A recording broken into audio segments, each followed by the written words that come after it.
Bakit parang nagkaroon ka ng selective amnesia, Mr. Diskaya? Would you like us to believe na may nanghihingi during the current administration tapos walang nanghihingi during the past administration? Nakipagkasundo ka sa mga taong pinangalanan mo sa affidavit mo? Hindi po ako nakipagkasundo, Your Honor. Napilitan lang po kami, Your Honor. Hindi po kami nakipagkasundo kasi ayaw po naming magbayad. Anong meron sa current administration compared to the past administration kung bakit, sabi mo, walang nanghihingi during the past administration? Your reason is, nagpapadyaryo ka noon. Ngayon ba, hindi ka nagpapadyaryo? Nagpapadyaryo din po, Your Honor. Your Honor, kaya po ako naglakas loob na po ngayon na magsalita dahil kami po ay gustong tumulong po kay PBBM po. I understand, but prior to this time, Mr. Diskaya, kung noon, nasabi mo takot, palagi ka nagpapadyaryo, bakit hindi mo naisip yan? Why did you wait for the President to discover all the anomalous projects? Dahil lang sa pagpapadyaryo? His allegation na may nanghihingi under the current administration is entirely absent during the past administration. Would you like to say na sa current administration may nanghihingi pero sa past administration walang nanghihingi? Your Honor, meron din naman po na may nanghihingi po pero hindi ganun kahigpit po. With your admission na may nanghihingi din po. Question, bakit hindi mo sinama doon sa affidavit mo? Your Honor, ano po yun? Hindi naman po naging successful yun. False in one testimony is false in all testimonies. What I wish to point out, Mr. Diskaya, your affidavit is full of inconsistencies and lies. Let me ask you, sino yung mga nanghihingi during the past administration? Now, I wish to show you a graph of the revenue which you earned during your past operations. Secretariat, please.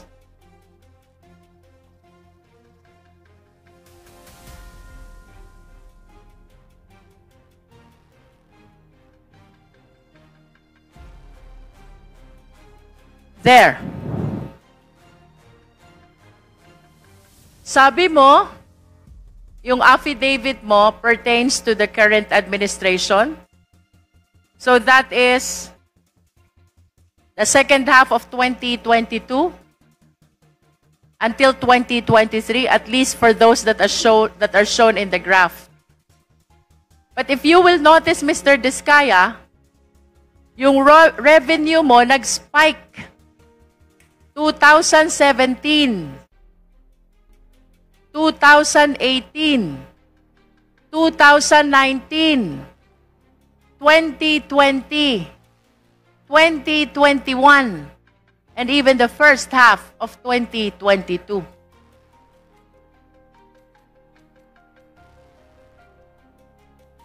This only shows, Mr. Diskaya, that the revenue that you are generating during the former administration, 2016 to 2022, is bigger than the revenue that you are generating under the current administration.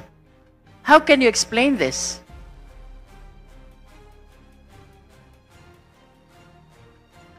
Your Honor, wala naman pong nanghihingi sa amin kaya mapapansin niyo po, ang nakalista lang po dito ay during ito lang po, sa 2022 lang po. Dahil ang naging topic lang naman po dito is about sa unprogrammed flood control projects po. Kaya related lang po ito sa mga unprogrammed na po na related projects lang po. Can you repeat your answer, Mr. Diskaya? During the previous administration, Your Honor, wala naman pong ganyan po nung past 3 administration po. Bali, ano lang po, bali, ito po kasing unprogram lang naman po ang napag-usapan po na kung bakit ito po ang 2022 po ang ating isinama po dito. Are you saying na yung pagbibigay mo ng pera sa DPWH at sa mga lawmakers happened only during the current administration and did not happen during the previous administration? Wala pong ganun pong nangihingi sa amin, di pa po. Wala po, pero nilalabanan po namin sa tunay na bidding po, nagpapadyaryo po kami. Of course, you know how hard it is to participate in the bidding, Mr. Diskaya. And it is impossible, improbable, if not impossible, that the reason why you generated bigger revenue from 2016 to 2022 is because what you experienced under the current administration did not happen during the previous administration, Mr. Diskaya. Wala pong, may nangihingi rin po sa amin, pero ang totoo po niyan, pinadyaryo po namin, kaya wala, ano po, madalas po ako magpadyaryo, meron po akong mga, ano po, pinadyaryo ko po yung mga taga DPWH kadalasan. Can we show the next slide, please?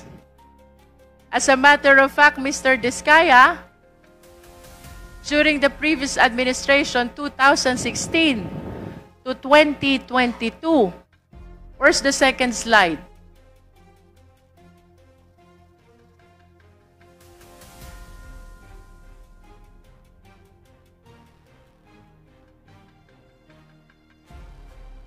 There. It shows that you are the top 1 contractor from July 2016 to December 2017. That's 1.5 years. The total value of awarded contracts is 12 billion. Please explain to me. Your Honor, nirespeto ko po yung report po na ni PCIJ po. Alam ko po nanggaling po sa PCIJ yan. Pero hindi po yan po ang nakadeclare sa amin pong financial statement po. At saka yung mga nag-ongoing. At karamihan nga po dyan is mga na-terminate po na project. Isinama lang po nila sa listahan, pero ang dami po dyan mga na-mutual terminate po na project. If that is not correct, then how much is the amount of the awarded contract to St. Gerard?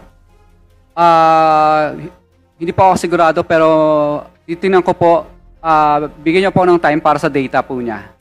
At least can you give us an estimate? Is that 10B or 8B? Parang naglalaro lang po yun sa wala pang 3 billion po. Kasi ang dami pong na-mutual terminate ng mga project. Mutually terminated contract. What do you mean by mutually terminated contract? Marami pong, minsan yung iba po, may mga right of way problem kadalasan. Mr. Diskaya, how can you explain to me that under the current administration, may nanghihingi? Otherwise, hindi ka patutuloyin sa kontrata. But under the previous administration, walang nanghihingi. Your Honor, meron din naman pong nanghihingi, pero takot din po sila. Takot sila pag napapadyaryo po sila. Katunayan po, yung mga taga-DPWs na yun, pag dumarating na po ang St. Gerard Construction, ang tawag nila sa amin, pasaway. Sinasabihan ko sila, pasaway ba ang sumunod sa RA 9184? Ano ba ang ibig sabihin sa inyo ng pasaway? Yung sumunod sa batas o yung hindi sumunod sa batas? Kaya pinadyaryo po namin sila. Bakit hindi ka ba nagpapadyaryo under the current administration? Nagpadyaryo din po ako nung kay Secretary Bonoan. Papakuha ko lang po yung aking mga dyaryo. And may we know also sino ba yung mga ipinadyaryo mo during the last administration? Iba't ibang mga district po dito sa Pilipinas, saka Like mga how region many po. of them? Mga district engineer ba yan? Mga regional director ba yan? Can you please name names? Siyempre, pag nagpadyaryo ka, that is something which is very memorable to you? Opo. Yung iba po, dito po sa DPWH, ano po, Cebu. Yung iba po, Sino? yung iba po, sa Region 4A. Who? Opo, hindi po, mga Bids and Award Committee lang po ang pinadyaryo. Bids and Awards Committee. Sino doon? Can you please name names? Hindi po, ang ginagawa ko lang po, binabanggit ko lang po yung pangalan ng distrito na yon, pero hindi ko po binabanggit yung pangalan ng Bids and Award Committee na nag-disqualified sa amin, kundi buong district po ang pinapangalanan ko. Okay. Can you please walk us through? Sige nga, kwento mo sa amin, ano yung sinasabi mong pagpapadyaryo? Mr. Chair, if What I are may, the contents of the if I may publication? interject, may we request for the physical copies of those tabloids na sinasabi po niyang siya po ay nagpadyaryo ng mga DPWH officials, lalo na po yung mga Bids and Awards Committees, para po malaman natin kung totoong nagsasabi po ng totoo ang ating resource person.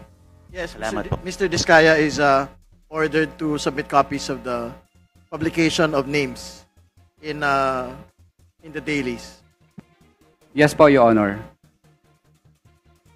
Mr. Diskaya, kindly continue explaining anong meron sa current administration compared to the past administration, kung bakit, sabi mo, walang nanghihingi during the past administration. Your reason is, nagpapadyaryo ka noon. Ngayon ba, hindi ka nagpapadyaryo? Nagpapadyaryo din po, Your Honor. O balikan natin yung past. Ilang beses ka nagpadyaryo dun sa past administration? Marami din po. Sa bawat Can you please state the number? How many occasions na nagpadyaryo ka? Your Honor, marami-rami na rin po. Hindi ko na po masyadong maalala yung karamihan. Is it more than 10? More than 20? More than po, more than. More than 100? Hindi naman po. Your Honor, isasubmit ko na lang po yung mga na-recover ko But na give us an dyaryo. idea. Give us an idea. More than 20? More than 50 plus po yata yun. 50 50 plus yung naipadyaryo mo. But you were saying, ang laman ng publication mo ay just the engineering office. You do not include the name. Can you please tell us?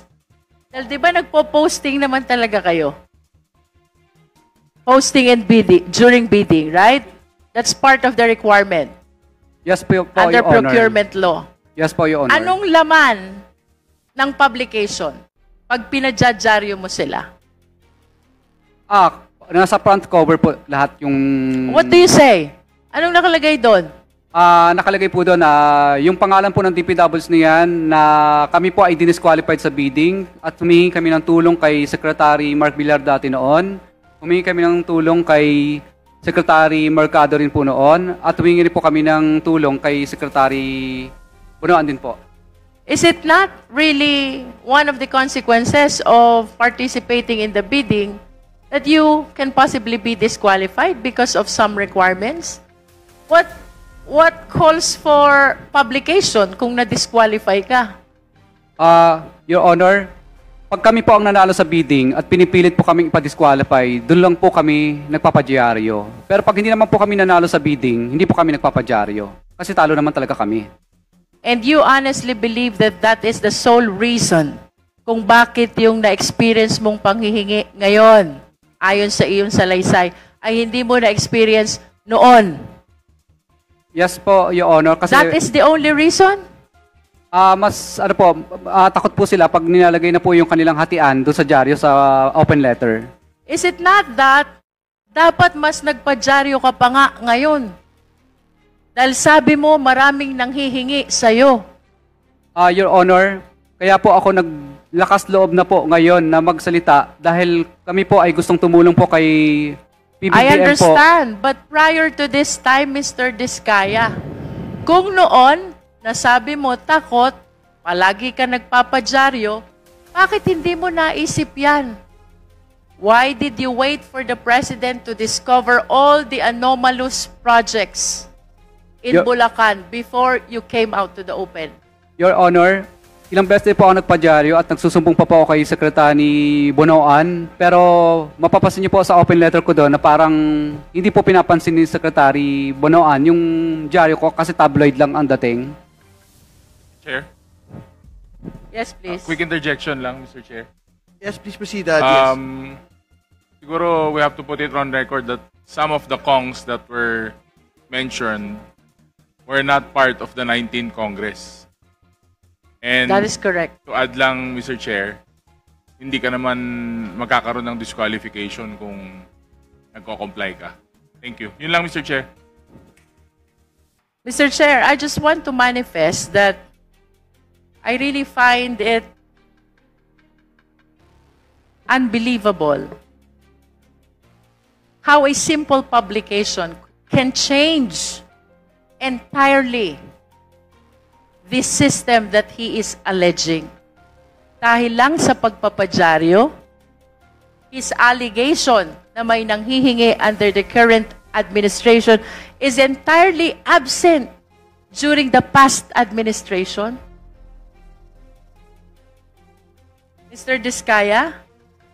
Your Honor, ang totoo po talaga dyan kung bakit po takot na lahat ng mga contractor, hindi lang po kami. Kung kami nga pong mga malalaking contractor ay takot po, mas lalo na po yung mga maliit. Kasi po, Your Honor, nagkaroon po ang DPWs ang department order na kapag na-disqualified ka po ng 3 ulit, ay mabablacklist ka na po. So takot na takot po yung mga contractor na disqualified ng 3 times. Kasi ang department order po nila, 3 disqualification, i-recommend ka nila para ma-blacklist po. So takot po ang mga contractor na ma-blacklist ng 3 ulit kasi sigurado pong ma-disqualified ng 3 ulit kasi sigurado mabablacklist po sila. Kaya ang ginagawa na lang po ng lahat ng contractor minsan, makisama na lang kasi mabablacklist po. Kasi yung mga taga-Bisin Award Committee po, gagawang kanila ng paraan para kahit tuldok, sa kasalitang nagkamali ay disqualified ka na po. Are you Pag nagprotesta referring ka, to the previous or the current administration? ngayon lang po kasi nauso yung yung department order na 3-strike policy na So you are referring to the current administration. Let me simplify my question, Mr. Diskaya. I'm about to conclude. Yes po. Kasi naghigpit po sila ng husto para po yung... Mr. Diskaya, if I may interrupt, I will simplify the question. Yes po, Your Honor. Would you like to say na sa current administration may nanghihingi, pero sa past administration walang nanghihingi? Your Honor, meron din naman po na may nanghihingi po. Pero hindi ganun kahigpit po. For example po, hindi uso ang 3-strike policy po noon. Na pag naka-disqualified po ang contractor na 3 ulit, mabablacklist na. Alright. With your admission na may nanghihingi din po, question, bakit hindi mo sinama doon sa affidavit mo? Your Honor, ano po yun? Hindi naman po naging successful yun. Kaya hindi ko na po... Nonetheless, may nanghingi pa rin. It's you who admitted. May nanghihingi din po during the past. You know why I'm asking you this line of questions? Because there is a principle in the law of evidence, falsus in uno, falsus in omnibus. False in one testimony is false in all testimonies. Bakit parang nagkaroon ka ng selective amnesia, Mr. Diskaya? Would you like us to believe na may nanghihingi during the current administration tapos walang nanghihingi during the past administration?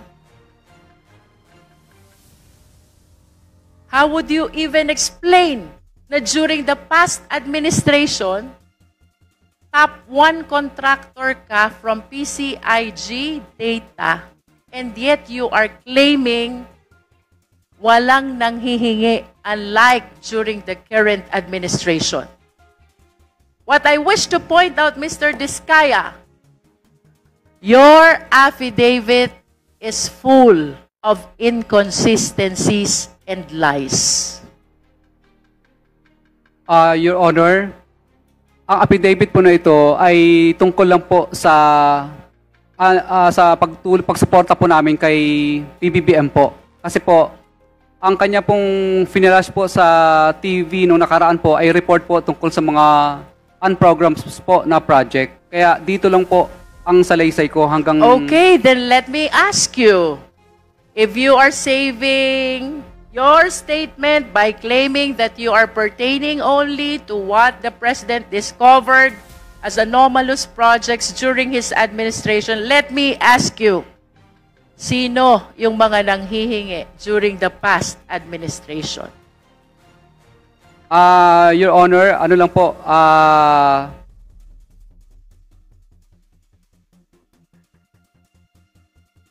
Your Honor, nung mga panahon po kasi na yun, kadalasan po, yung iba po, mga retired na po, mga wala na po dito sa Yes. DPWs. Kadalasan But po, can mga you taga-DPWs lang po. Can you please identify the names with the same courage that you have when you name these lawmakers and DPWH officials in your affidavit?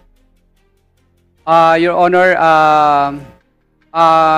for example po, si D.E. Art Pascual po dati. Kaya lang patay na po Who siya. is D.R. po. Pascual? Opo, D.E. Art Pascual. Siya po ang bago po siya namatay noon, ay pinablacklist niya po kami dahil nag-negative slippage. So siya po ang talagang tunay na nanghihingi sa amin. Huwag ka So hindi po magbanggit ng pangalan ng patay na. Bakit pangalan ng patay yung binabanggit mo? Hindi makakasagot sa'yo. Oho. Yung iba po kasi sa... Ganito na lang ho kaigsi yung pasensya ng komite na ito. Bago ho tayo umabot sa punto na walang uwian. So, seryosohin po natin yung pagsagot. Hindi ho namin tatanggapin yung mga ganyan po. Nagtatanong ng pangalan ng patay. Hindi nyo na rinespeto yung tao. Your Honor, okay lang po ba yung data po? Kasi wala pa sa akin yung iba pang mga Bigay ka data. ng bakit papel ang hinahanap? Yung laman ng utak mo hinahanap. Sino yung humingi ng pera? Mula sa nagdaang gobyerno. Opo. Hindi ko kailangan ng papel para doon. Opo. Dati po sa sa bandang Region 4A po noon, mga regional director naman O po kaya noon. hindi ka ng pangalan, Po. Bali nakalimutan ko na yung pangalan. magbigay Mas ka tagal ng na po. pangalan.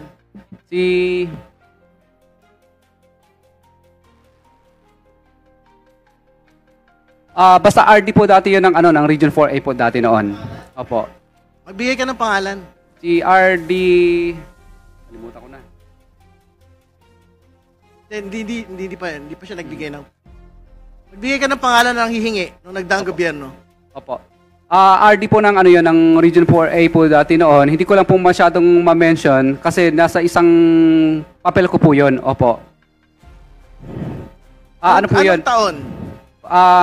Kung hindi ako O nagkakamali... sino yung taga 4A? May taga 4A dito, di ba, RD?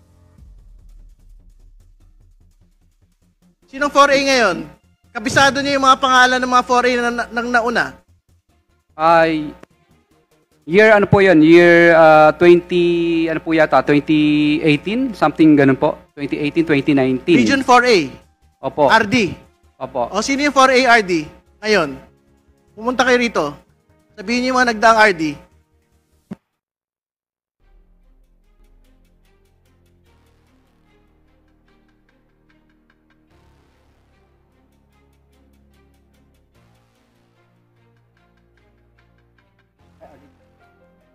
Huwag ka na kayo magkamayan. Director Samson Hebra po dati nung araw. Buhay pa ba yun? Buhay pa ba yun? Yung mga taga DPWH, buhay pa po ba yun? Sige, pakuulit yung pangalan. Director Samson Hebra po. Humihingi ng pera sa inyo. May inuutusan lang po siya na kailangan ay magbigay po at may pinakukuha. Pero hindi po kami pumayag. Magkano yung hinihingi? Ano po, bali, ano po, parang nasa ano po yata yun, parang 10%. Para kanino? Para daw sa, basta may ayaw po niya, basta taas lang. Yan lang po Ano na sinasabi. naman yung taas? Ano na naman? Baka yung taas, magtututuro ka na naman kung sino-sino. Wala po. Sino yung taas? Wala pong binanggit sa akin ng mga politiko, basta taas lang. Congressman Lucy, please proceed. Mr. Chair, I wish to wrap up, no? If we can bring back the slide, there is an admission also already from the resource person that even during the past administration ay may nanghihingi. However, it appears na he refused to disclose the names, unlike the way he did in his affidavit when he identified the alleged lawmakers and the DPWH officials. With that amount of awarded contract to Mr. Diskaya, that is 12 billion. Pangaban, he is questioning the amount, no? I do not understand why a simple publication would make a difference between the previous and the current administration. If he is claiming na yung mga pinangalanan niya na mambabatas at DPWH officials ay nanghihingi, what makes the situation during the past administration different? Bakit ayaw niyang pangalanan? When in fact, during the past administration, he is the top 1 contractor. I wish to ask, Mr. Chair, nagkaroon ba ng selective amnesia si Mr. Diskaya? Tanda niya yung mga nanghingi sa kanya during the current administration. Pero it seems he totally forgot already about the people who might have asked for the same requirement as well during the past administration when he ranked number 1 with regards to the biggest awarded contract among the contractors in the entire country, Mr. Chair. And I wish to remind our resource person, hindi pwedeng ang pagsasabi ng katotohanan ay selective lamang. When you take your oath to tell the truth and nothing but the truth, you have to disclose everything. Hindi pwedeng ang i-disclose mo lang 23 up to 24 and then 2016 to 2022 nakalimutan mo na. How can that be possible, Mr. Diskaya? And of course, let us remind our resource person again, falsus in uno, falsus in omnibus. I am questioning the veracity of your affidavit. It is full of inconsistencies. It is full of false testimony. And with your refusal to disclose what happened during the past administration, it casts doubt, strong doubt, on the truthfulness of the contents of your affidavit. Mr. Chair, I conclude.